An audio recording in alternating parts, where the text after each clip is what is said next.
framed, thrown into prison. But before that, I had a happy family. That day, I came home from work, handed my hard-earned paycheck to my wife, then went upstairs to put the kid to sleep. When I came back down, my wife was lying on the floor, lifeless. Before I could react, I felt a sharp pain in the back of my head. Someone knocked me out. When I woke up, I was holding the weapon, and my wife was already dead. The police broke in. They took me away like a killer. I had no idea what happened. Next thing I knew, I was dumped in Terminal Island. This place holds nothing but killers. Every inmate here has blood on their hands. Right after I entered the cell, a creep blew me a kiss. A fat guy on the top bunk stared at me, eyes full of filth. Even the guards grinned, thinking I was fresh meat, but they quickly found out I wasn't someone they could mess with. My first day in the cafeteria, a thug walked straight up to me. He spat on my food.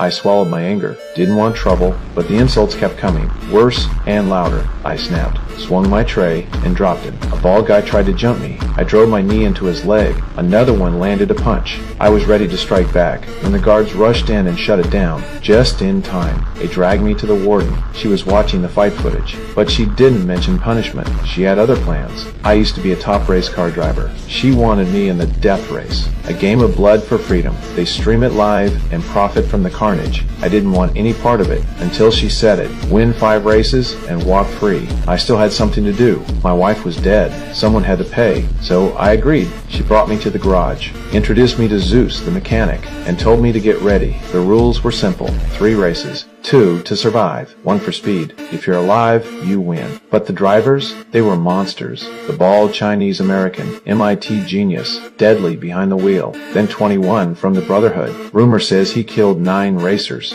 The worst of them all, Roman, black gang leader, born racer, ice-cold brain, my most dangerous rival. One day, a van rolled into the yard. New prisoners stepped out, each wearing a GPS band on their wrist. My chest tightened. I remembered the night my wife was killed. The man who walked away made a gun gesture at me. On his wrist was the same GPS band, and right then I started to wonder, was this whole thing a setup from the start? I have to win. I have to get out. I have to find the truth. And the bastard who killed my wife, he's gonna pay.